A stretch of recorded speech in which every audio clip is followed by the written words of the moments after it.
Hey guys, Milan Tech Sales here with another studio success story interview. I think it's my third or fourth one this week, to be honest with you. And today I've got an amazing guest, Nikesh, who comes from a kind of a unique background when it comes to our community inside of Break Into Tech.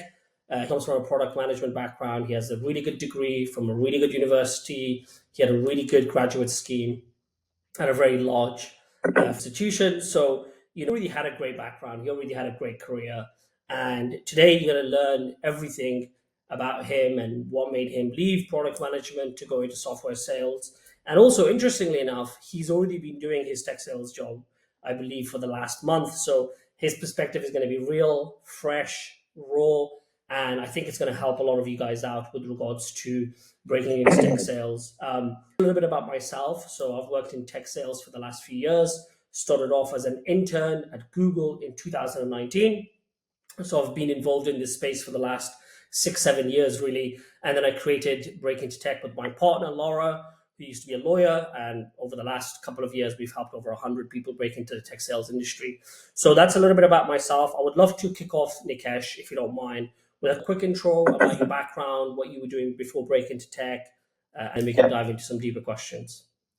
Sure. Thanks for the intro. I'm Nikesh. I come from a background of studying mechanical engineering at Loughborough University. And then later on, I did sort of engineering. So I joined boot camp to my coding skills during COVID time, and then landed a role at Lloyd's Banking Group as software engineer. But then slowly gravitated towards the product owner side because I enjoyed the sort of collaboration of stakeholder clients and having that sort of interaction between them rather than just sitting behind the screen the whole time. So yeah, that. Whereas I got progressed a bit further in my career, I did find out that the progression is a little bit slow.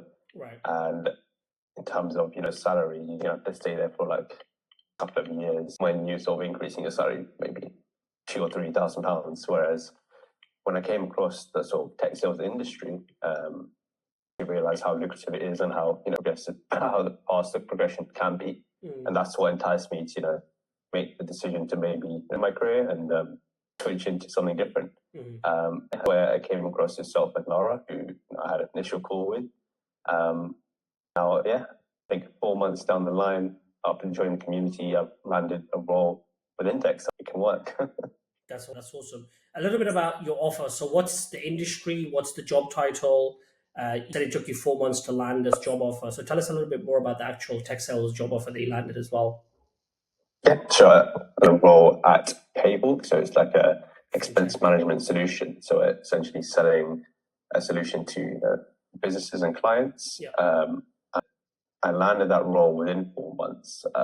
Coming from like a tech background with product management and coding, I decided to obviously focus my applications into that sort of area. I feel like I have a lot more expertise and knowledge around there. So I dug in my applications around the fintech background, which can be even more lucrative. So ended up landing this role as a business development representative, so OTE of and been in on into it now. There's also a 3-week training course of it. So I've completed that, and now in the past week I've actually started having the responsibilities of all the responsibilities that come alongside as a BDR. So prospecting, cold emailing and calling. It's actually getting into it a bit more now, and it's exciting.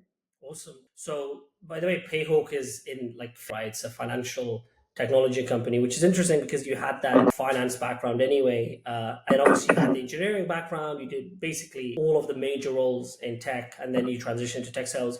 I want to go back a little bit to your product management journey because let's face it, product management is a top career, right? Especially, really good graduate scheme at a really big bank like you did. I reckon if you stayed there, you would have also made a lot of money and had a really great career. So I guess you kind of alluded to the fact that the progression is a little bit slow, but what was it that actually pushed you to look elsewhere into tech sales? And did you look at other tech roles or other companies? Tell us about that journey. For sure, yeah. Definitely felt as if I did stay at the sort of grad scheme. I was at Lloyd's, and I know product management is a career that you can actually progress with. Can definitely make money by stayed. But I feel like from looking at my team and the environment around me, I was quite junior in that sort of role, whereas a lot of my colleagues had stayed at the business for around 4 to 5 years, and they were just like well above me, or maybe two. And I was looking at sort of the pay gap as well. It wasn't drastic changes. Right.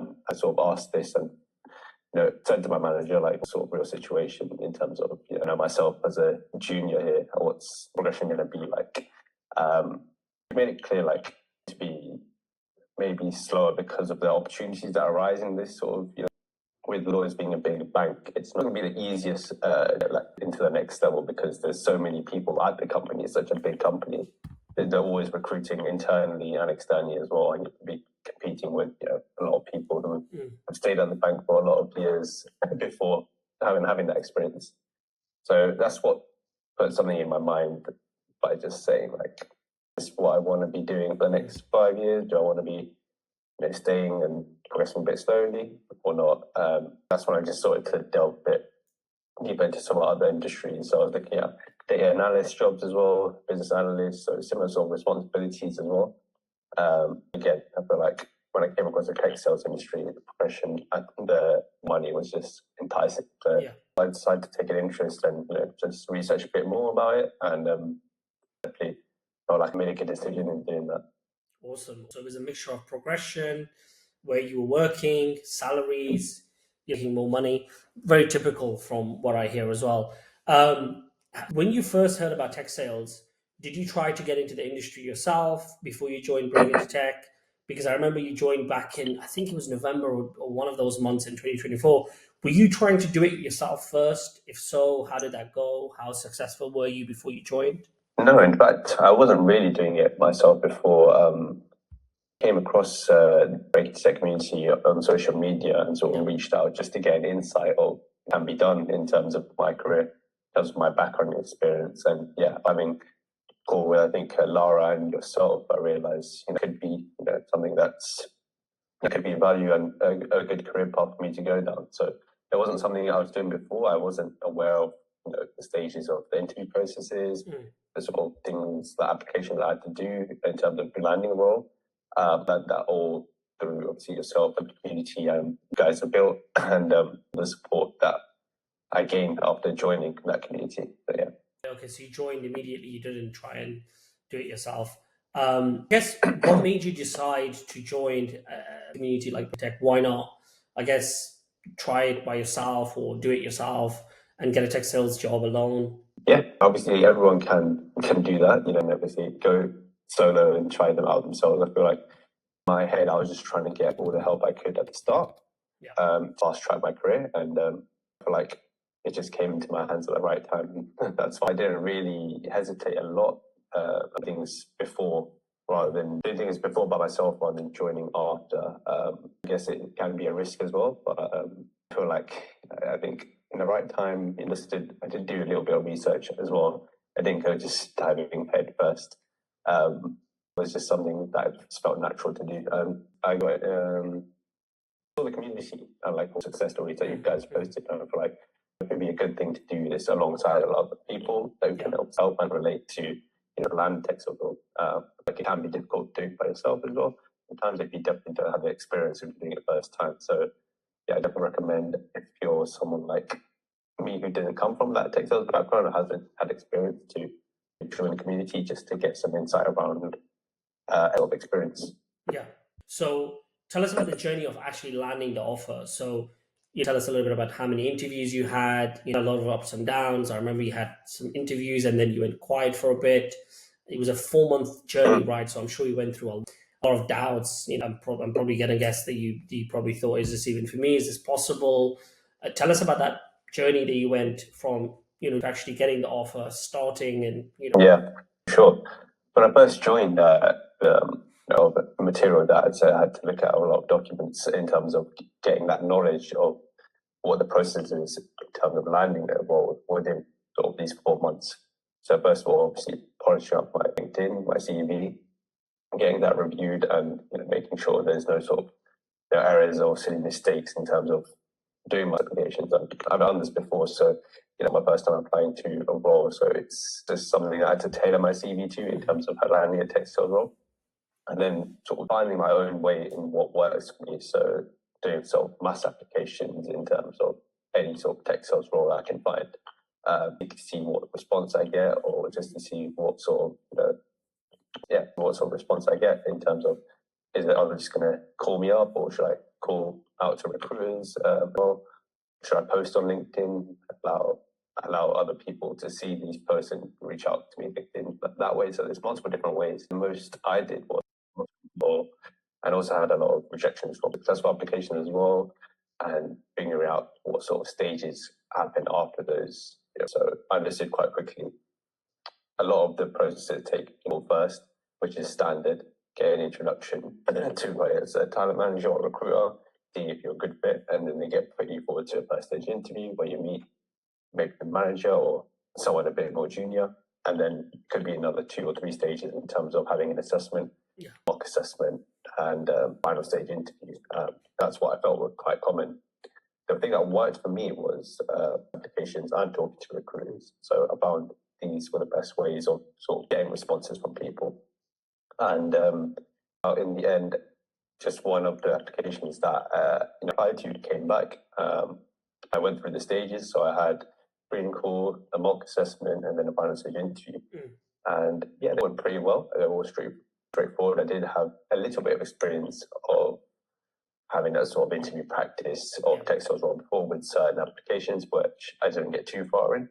But I felt like it wasn't too much learn how to answer the questions and how to present yourself in a tech sales interview. So it wasn't too difficult. And honestly, it was just a numbers game after. But I got lucky in terms of getting that application, a good company, and being a good salary as well. And just took the opportunity. Got it. Awesome. So that's really interesting. Luck has a lot to do with it. Obviously, mass applications, networking with recruiters. Obviously, you had some experience anyway because you had a good job and you did another boot camp. I guess since you've been at the job, like the actual tech sales job at this company for the last month, what was it like? Is it what you were expecting? Is it worse? Is it better? Tell us about the day in the life. Tell us about what you do on a day-to-day basis. I did have a 3-week boarding sort of training, get to know the product a bit more, to get to know the environment of what's expected of me. It wasn't actually fully what I expected. It's quite the team is quite young and sort of hitting their targets, which you obviously look up to as well. And there's certain days where people aren't hitting their targets, and you definitely feel that pressure and tension in the room when it's the end of the month and the manager wants them to hit their targets and they want to hit their targets. So seeing that when I first came in, because I joined like midway through the month, it was like, oh wow, this is what it's going to be like when I first joined. So it was a bit of a shock, but like a moment where like, oh, okay, this is what the environment's like, because it's much different towards management role, a sort of bigger company as well. So I think what I took away from it was just this: you got to be built out for a role like this. Have to talk to people, have the personality, not let rejections get the better of you, and just move on, and not let the sort of pressure of getting targets hit you as well. So you would have to have a strong mentality of it. Obviously, I'm in a week now doing it because I had sort of training before that, and I'll be honest, I do feel the pressure sometimes already, even having not started. Can be quite a competitive environment, especially seeing everyone do so well, and you feel like you might not do as well because coming not from the sales background, you might think it might not be for you as well. So there's always that sort of doubt in your mind, but I think you have to try and get past it. Hopefully, this getting that first meeting booked will help you get that motivation of meetings and hitting your targets. But that's my honest opinion right now, being a week or month / week in, to be fair. I don't know what to expect fully. Yeah, no, I totally agree. Like any other high-paying career, it's going to be competitive. There's going to be a lot of pressure. I think people know that when it comes to sales, especially B2B sales, but maybe less. It differs from company to company, right? I feel like fintech in general, at companies like Revolut, for example, there's this aggressive, right? Like they're the biggest fin company in the world, right? And whenever they hire salespeople, they give them crazy targets, and there's a lot of horror stories there. But I think at a smaller fintech like this, people are probably nicer, managers are probably, but just like any other high paying career, it's going to be tough, right? And you said, I think one key thing that you said is like, you have to be built out for a role like this. And I 100% agree. Like if you're money hungry and motivated and you don't have to be super extroverted, right? Like unless you like socializing and you communicate concise, tech sales is not the best career path for you. Let's with regards to your job. So do you have specific things that you have to do on a day-to-day basis? You have a quota, what progression look like? Is there a timeline for progression? Yeah, I mean, sort of targets and quota. There's expectation for you to hit around a certain calls, a certain activities amount per day. And over the month, there's a certain target that you have to hit in terms of monthly revenue to amount that you're adding to the company. Yeah. And that all depends on, that you book, and then if that meeting gets actually put forward to a sale, basically, if that actually makes a sale and how big that sale is. So say if your target is around 8,000 MRR, monthly recurring revenue a month. So yeah, that's the sort of system they have in place at the moment. To be honest, it's not quite different in terms of different companies, how good the commission can be in structures. That's definitely something you've got to look out for before joining the company. Mm-hmm. And how long do you have to be a business development representative for before you get to the next stage? So around 6 months. I think a lot of there's a guy who's an account executive at my company now who was a BDR around 6 to 8 months, who got promoted to an AE. Wow, that's pretty quick though. That's fair. Yeah, it's pretty quick. And the team that I'm with, it's actually a new team. So all of my team actually started fully in like November time, actually. So they're sort of hitting that 6 month period. Some of them are hitting 6 month period now.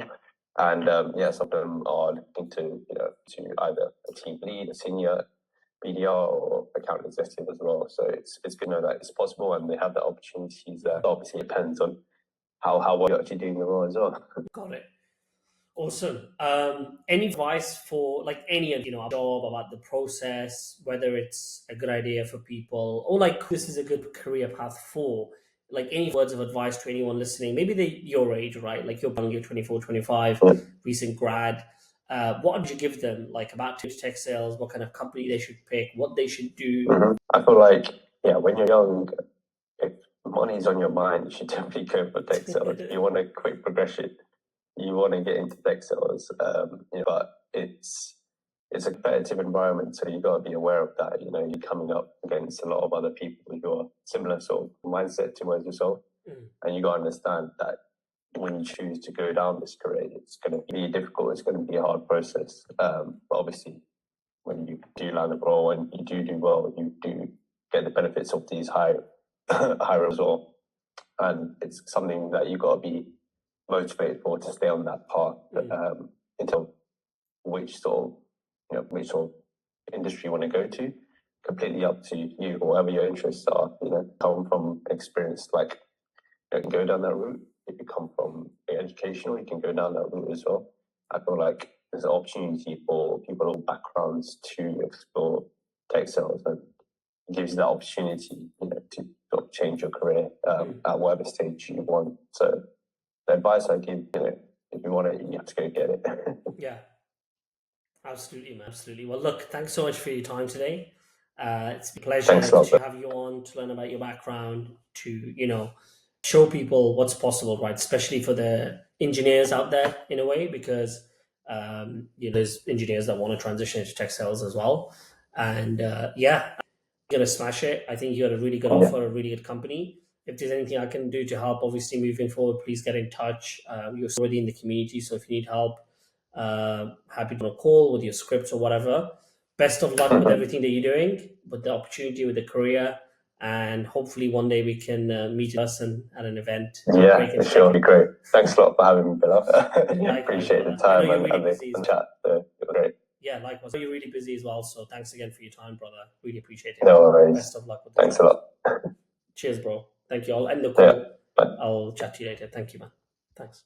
You stop recording. Also recording. Recording stopped.